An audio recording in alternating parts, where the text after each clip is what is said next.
Welcome. Good morning. We have LV and Kieran. How are you guys this morning? Hi, Mark. Thanks for having us here. Yeah, great. Very good. Hey, Mark.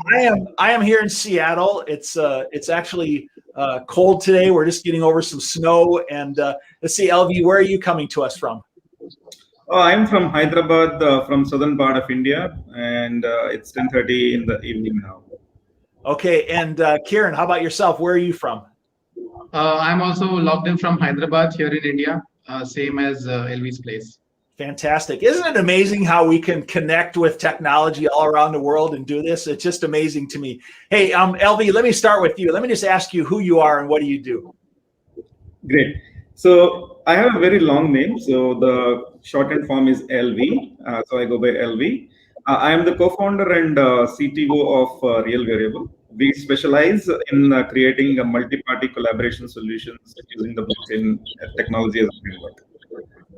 Excellent. So you are our blockchain expert that we're going to be bringing into the panel today. Thank you. I appreciate that. Kieran, who are you and what do you do? Hi, Mark. I am Kiran Prakash. I am an AVP at Real Variable. I take care of the international new account acquisition and strategic partnership building across various domain verticals, talking to a lot of leaders, industry leaders like you, and getting consensus on adoption of blockchain technology across verticals. Okay, excellent. So you're going to help us understand how it applies within the industry. We have LV, who is our technology expert, and you are application contributor. Thank you very much. I appreciate that. Hey, before we go on here, I just wanted to remind all of you out there that we are actually taking questions live here today, and it would really help us out. There's a lot of people that want to understand blockchain technology. And if you look at your screen here, when you're watching a LinkedIn live broadcast, down in the bottom right-hand corner, there's a little button that says share. And if you share that, you can actually share this broadcast out and other people can actually watch the broadcast with us. We really appreciate it if you would do that. Second of all, I'm already starting to get questions coming in. And down there in the comment box, you can add comments and you can become part of our conversation. I love to know where people are. First of all, by starting out, if you would just put in the comment box, tell me where you're watching from. We usually have people watching from all around the world, and I like to call people out and recognize them. So if you're watching, put in your comment box where you're coming from. I'd appreciate that. And then second of all, is if you have questions, we're watching them, put them in, and then we're going to be addressing them with the panel. This is going to be a great discussion today about blockchain. It's one of the things that I'm most excited about and sometimes most confused about. So I think it's going to be a really good discussion today about, does blockchain really matter? Okay, very good. So, hey, let's just jump into this conversation. I want to start off by going to Kieran, and I want people to understand why, Kieran, I have you and LV on this program today. And if you could maybe just start out by saying, who is Real Variable and what do you do at Real Variable? Yeah, great, Mark. Thanks for the introduction. So Real Variable is an enterprise blockchain company. We established ourselves back in 2017. We have physical presence both in India as well as the US. If you recollect, back in 2017, the cryptocurrencies were at an all-time high, and there were a lot of interest in the blockchain technology at that time. So we chose to look at the underlying technology of blockchain and not really get into cryptos. And that's where supply chain management as a industry or as a domain really clicked or really interested us, because the applications of supply chain management is across various verticals in various domains. We started our journey back then, and then we were fortunate to have global customers in the automotive and logistics space who have already validated our solutions. We have done POCs, we have done live projects for multiple customers, and that has really given us a lot of confidence to take this technology to the other verticals like aviation, consumer electronics, healthcare, and industrial verticals, to name a few. Okay, well, so that's about. No, well, good. That's good. Well, what I was just going to say is that what's really going to be interesting is that this isn't just a theoretical discussion about blockchain. You guys have actually built applications serving industries and using blockchain technology and proven out its success. You've shown me some of your cases that you've done, and it's really interesting. And so I think it's going to be really interesting to people for us to learn about, how blockchain, what it really is and how it can be used. That's perfect, Kieran. Thank you. I appreciate that. Hey, listen, before I go to LV and have a conversation about this with LV, I like to recognize people that are watching, out there today. we have people coming in from all over the world. It's just really a lot of fun. We have people coming in from Dubai, and we have people coming in from Kenya and from Boise, Idaho. We have Chuck Adams out there coming in from Boise, Idaho. Jim Fitzgerald, he got a hold of me this morning. He's coming into us from Connecticut. And let's see, down there we have another one there. We have some support from California as well. And really very interesting. One of the so exciting things is that there's so many people that are interested in talking about blockchain.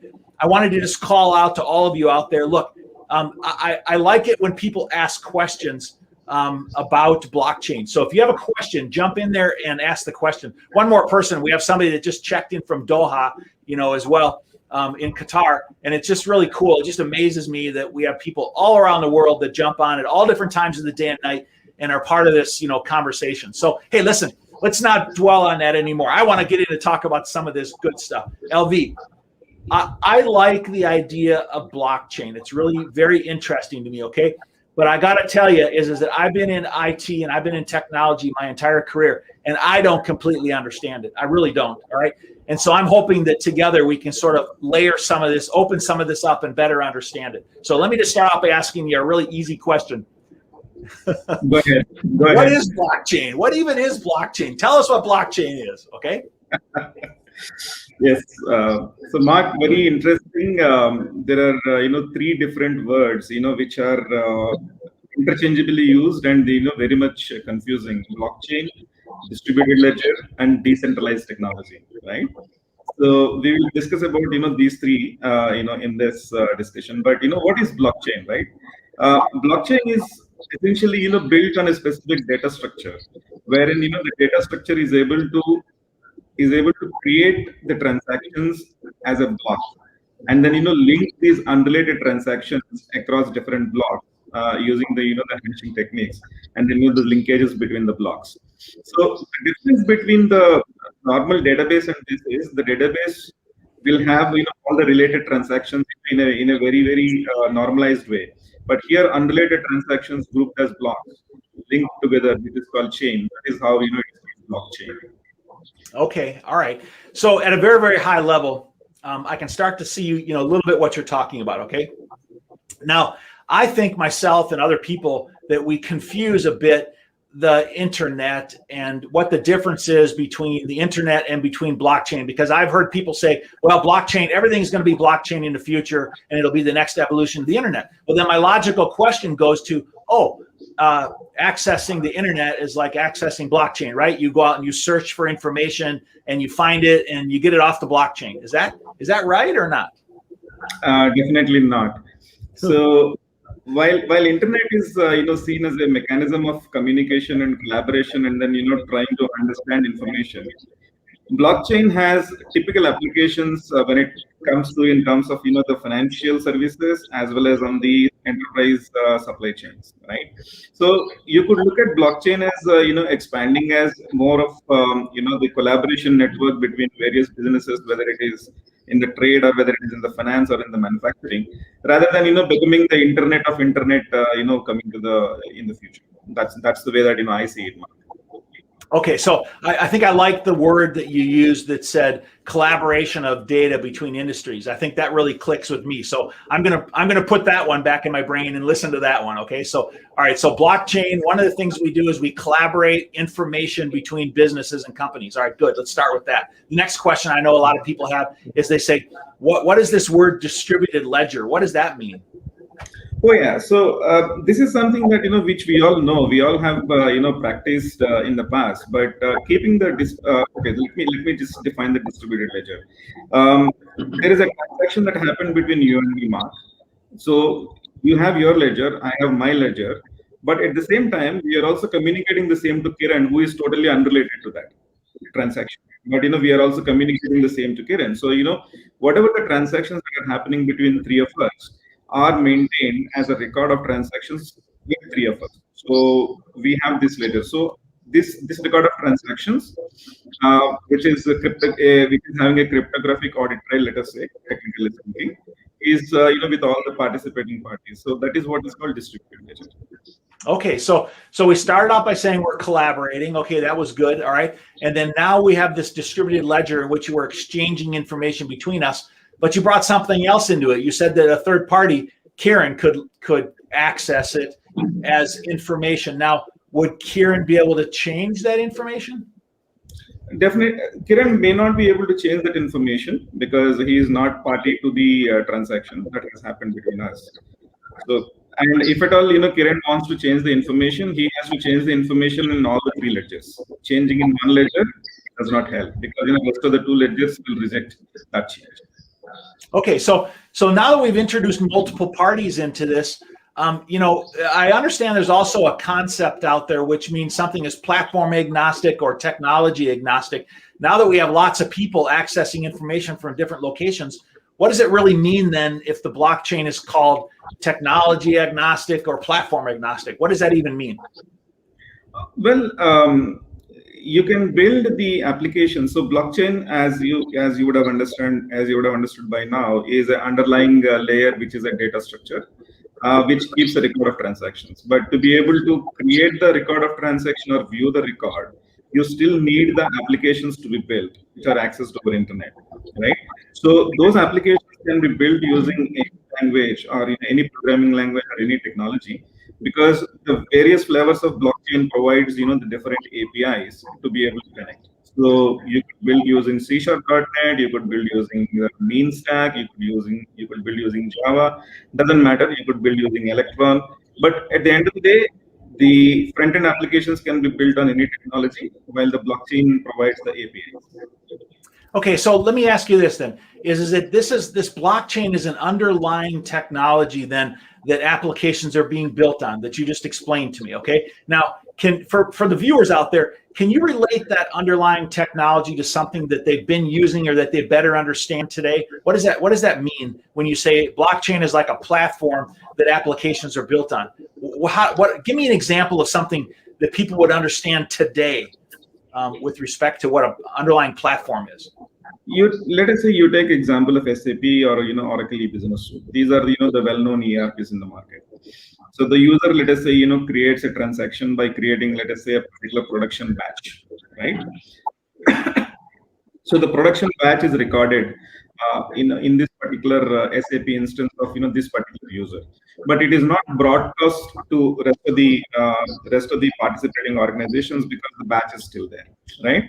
And then when the shipment happens of the material from this particular batch to the next level, that is actually a transaction between the parties. So this underlying blockchain here will come in terms of recording those as an event, and then linking the transaction back into the SAP that this event has occurred between party A and party B. So it is a proof that this event has occurred. So even if there is a loss of information that happens between party A and party B, you still have a proof that says that this event has happened. So that is where blockchain comes in. In today's ERP systems, it is very difficult to establish that particular proof because the event is not present.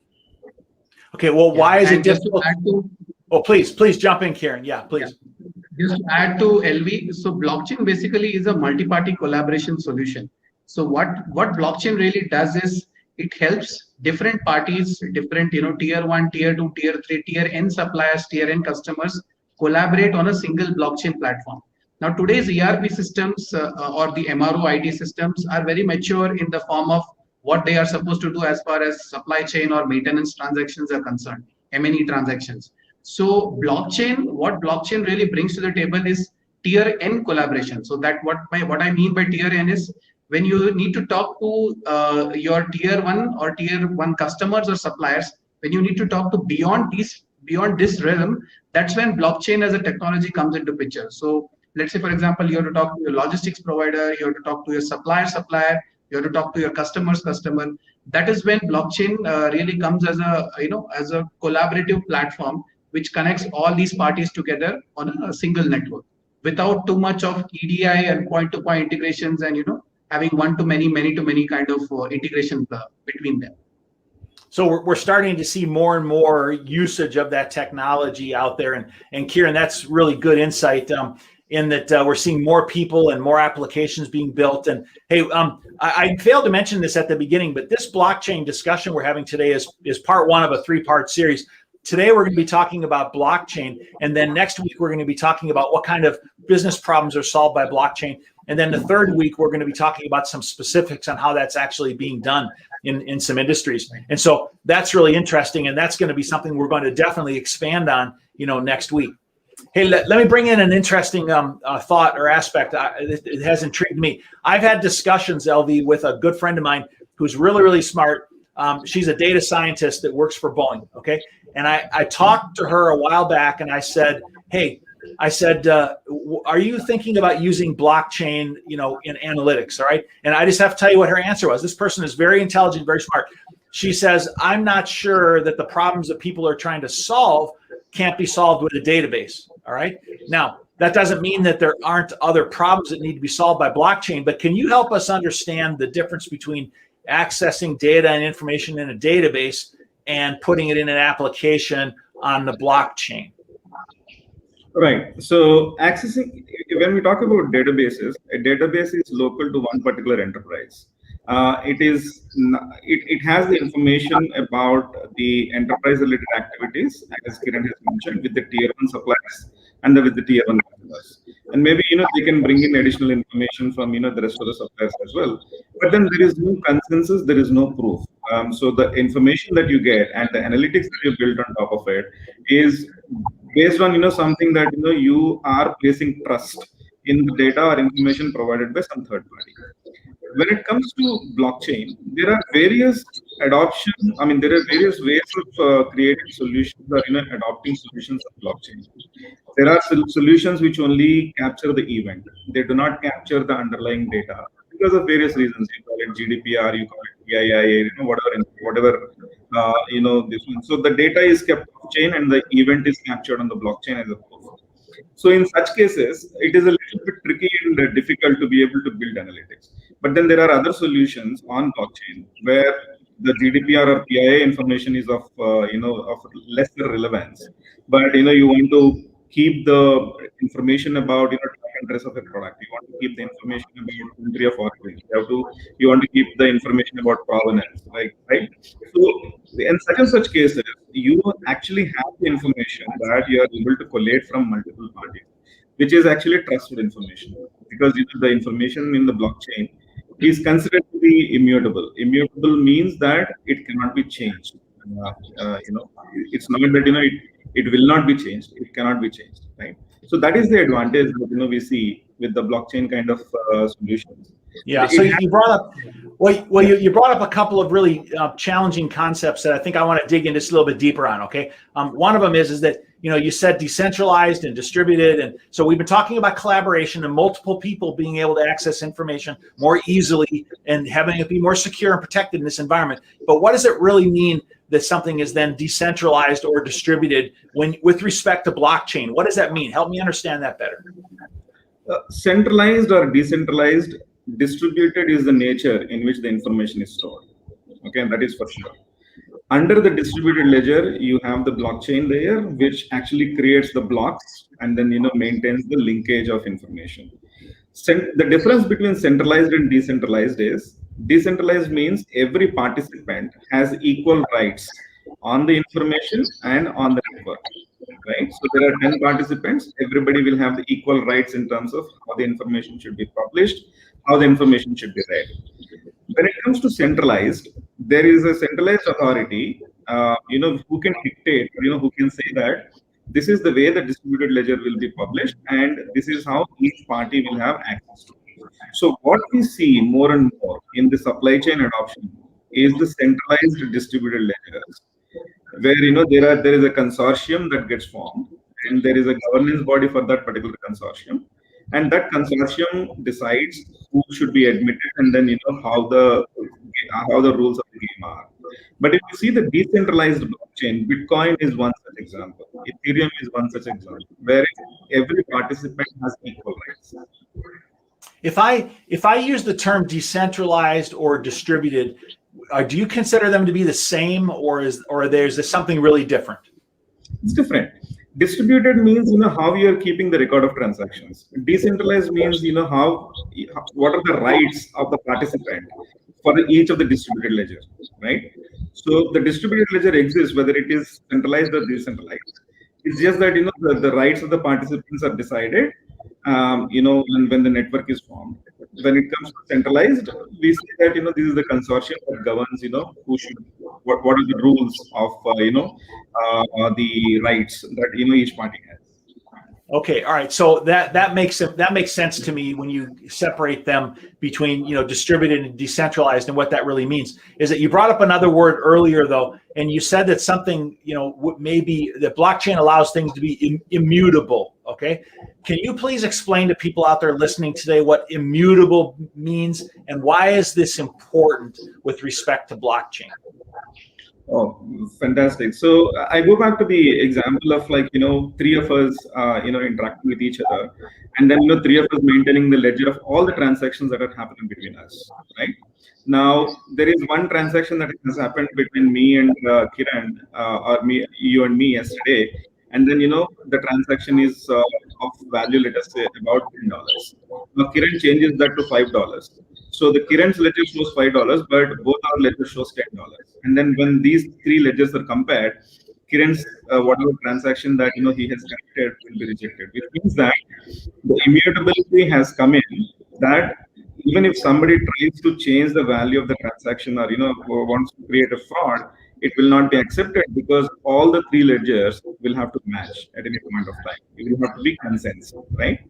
So expand it to a node of networks which are about 100 nodes or 1,000 nodes. So the information that is published on one node, if you have to change across the network, you have to change across 100 nodes at the same time.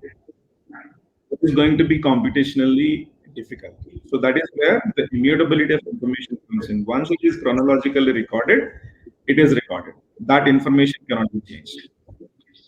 Okay, so if we have information that's then decentralized and it's immutable, it can't be changed, all right, then how do we ensure that we have this secure environment? How does it remain secure with decentralized, information like that?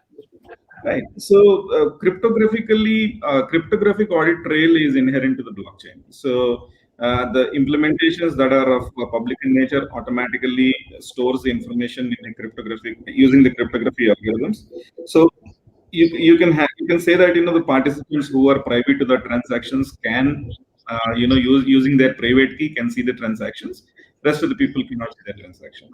When it comes to the private chains or centralized distributed ledgers or the consortium networks, there is a different mechanism that is used in terms of maintaining the data security depending upon off-chain data or on-chain data. But it follows the general principles of cryptography and encryption. Okay. Well, listen.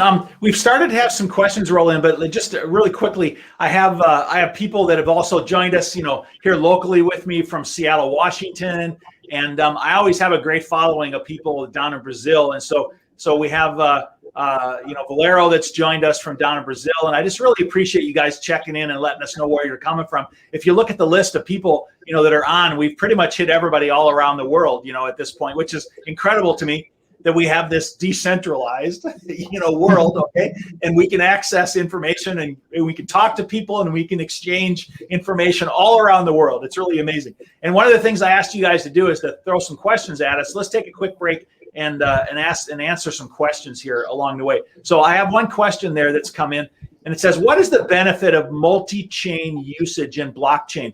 I don't even know that I understand that. LV, what does that question mean and what is the answer? Multi-chain is one of the flavors of blockchain. Like as the users may relate to, right? When it comes to databases, you have SQL Server, which is Microsoft product. You have Oracle, which is the Oracle database. Then you have DB2, which is IBM database. So like this, there are many blockchains that are out there. So some of these blockchains, are the ones which are like Ethereum and Bitcoin network. They are token based. There are certain blockchains, where there is no token required. So everything is called an asset. It's not a token. And then there are blockchains like multi-chain, which does not have smart contracts. So so these are like, basically chronologically record keeping blockchains, but that does not have any business rules that you can write into. So depending upon what kind of application, the choice of blockchain also happens. So that is what I could understand from that question. Okay, well, so let me ask you this: is that I've heard and seen that there are many different flavors or types of blockchain that exist out there. It's a bit confusing to understand. Is that, can you somehow help us understand that why is there different terms used for types of blockchain? What does that really mean if someone says that there's this type of blockchain or another and one is better than the other? Can you help us somehow understand that a little bit? It's a very, very I would say very superficial subject, but I'll try to break it into three parts, right, Mark? So the first part is when people talk about blockchain, inherently they relate to Bitcoin, and then now they are also able to relate to Ethereum. Okay, so blockchains basically are looking at to be able to, as I said, create the record of transactions, but also in terms of validating the transactions. So there are different consensus mechanisms that are applied. So proof of work, proof of stake, proof of authority, whatnots, right? So depending upon what Bitcoin works on proof of work, Ethereum so far has been working on proof of work. There are different networks which are trying to bring in proof of stake. And then there are networks and there are different flavors of blockchain adoption that is happening without even having to have the need of the consensus mechanism, but just keeping the DLT, like distributed ledger. So the race has started with Bitcoin, and then people have seen that Bitcoin is just a transfer of asset or transfer of value. You cannot create business rules based upon that. So that is where Ethereum became much prominent after Bitcoin.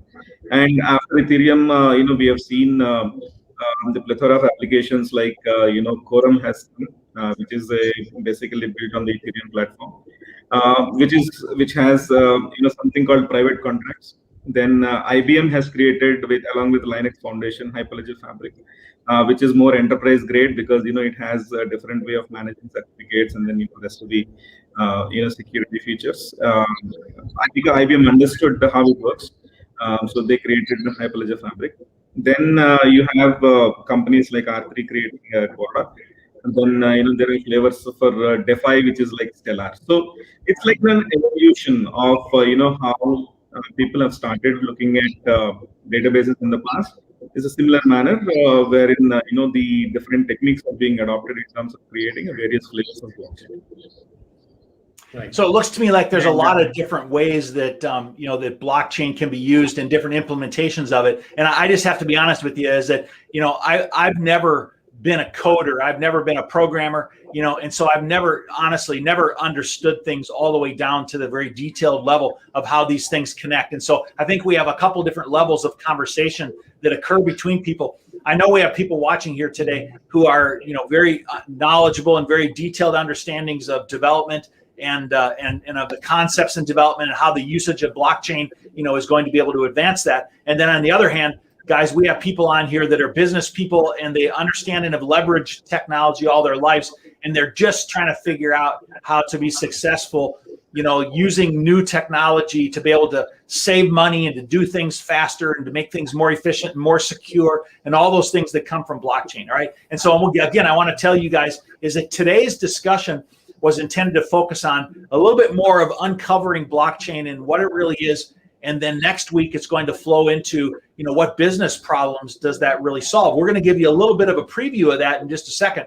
Before I go do that, I want to just make another call out there and say, if you got questions, we have experts here, on this live broadcast today. And I see the whole long list of people that are out there and questions. If you have questions, don't be afraid to throw them in the box and ask questions. Let's find a really hard one that LV can't answer maybe and see if we can't stump him. And he has to go research it or something like that, But if you have questions, put them out there, all right? Hey, listen, I'm going to ask you one more technical question, which maybe it's not too technical for you, but I'm going to ask you one more. Then we're going to talk about some of the business problems. I've heard people talk about blockchain transparency. What does that mean? Can you explain to me what blockchain transparency means? It's more to do with it's more to do with like, the way that the information is recorded or the events are recorded. Transparency of information is inherent if you have the right to view that information. So which means that, there is a transaction that has happened between Mark and LV. And then, we want to make it transparent to the rest of the network. Then, the rest of the network will be able to see and validate that, this transaction indeed has happened. In an otherwise scenario, they will have to come to you through API call. They'll have to come to me through API call, fetch the information, reconcile, and then, figure out whether the transaction really happened or not. So because, the event is on the network, the information is on the network, and we have opened it to the network, transparency is inherent. Okay, so it's really just referring to the accessibility or availability or the visibility into what's happening. And by using blockchain technology, we're providing greater transparency and greater visibility into what's happening in those transactions. Perfect. All right. Okay, very good. Hey, listen, Kieran, I want to come and ask you, a few questions. Is that if we shift this mindset just a little bit now, and if I take a look at some of the type of problems that are being solved in the industry, we have buzzwords that get thrown out there like track and trace and provenance. How else the blockchain might be used. Can you shed a little bit of light, to us on what does it mean when someone says, track and trace? What is the application? What is the business problem you're solving by the term track and trace? Right. Yeah. So Mark, track and trace, if you consider any component or any part in aviation, so a part actually gets, many parties exchange hands with respect to one particular part. So you have one airline A using one part, it goes to MRO, gets refurbished, gets repaired, overall, goes to airline B, then, it kind of goes to airline C and so on and so forth. So the part really transfers or, it moves along the network. Different parties access the part at different point of time. So it is really important to maintain the entire historical information with respect to maintenance history, with respect to which part was operated, what are the current flight cycle, flight hours, how much each party operated, and whether all the maintenance schedule was done on time, whether the maintenance, who did the maintenance, what were the certificate credentials of that particular engineer who did the maintenance. So all this information becomes very critical, when the part keeps constantly moving in the aviation industry. And some of these components, the large ones, the critical ones, they have a lifespan of 10 to 15 years. So you can imagine the amount of time it spends changing hands with different parties. So it becomes very important for any person to understand the history, where the part has been installed, where it has been removed, where it was overall, what are the credentials. So all this becomes very critical as far as part track and trace is concerned. So how does blockchain help us solve this problem either more efficiently or better, than what current methodologies are being used today? Yeah. So today what happens is all this information resides in silos, in different systems, different information resides. So airline will have the information of what part usage it had done for a particular period of time. Airline B will have the information in its system. Then the MROs will have the information of the maintenance and, the other repair related activities which was done on the part. So everybody has the information, but the information is not available at one particular place where that can be accessed independently without the need to actually go and ask for this information to various parties. That is where blockchain as a technology comes into picture, where all this information can be residing on, let's say, a blockchain network. It can be a permission blockchain or it can be a public blockchain, depending upon what mode, what type of blockchain network do the parties prefer.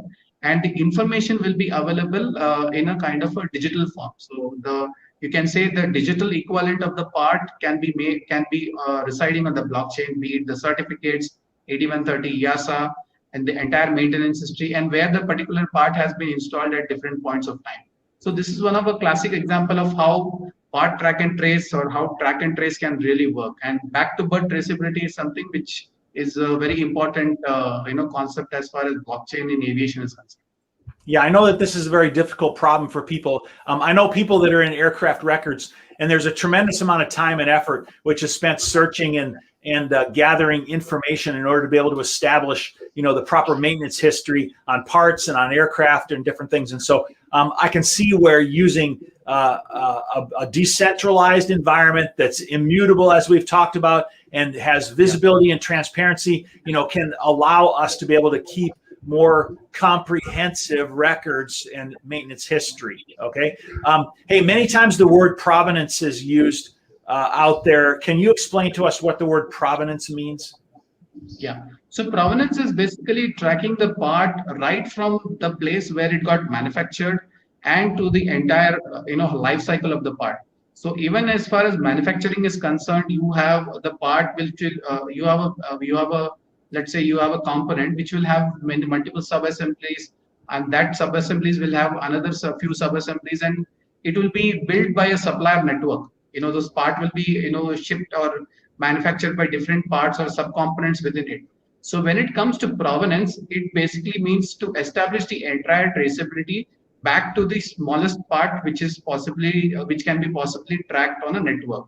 That is what really gives you the provenance. So you have the traceability of how the part was made, where it was made, what was the manufacturing date, who was the manufacturing organization, and how the part has actually moved through its life cycle, the operational life cycle when it gets installed on an aircraft. So when we have this entire information, it becomes a kind of a digital provenance. That's what we call digital provenance.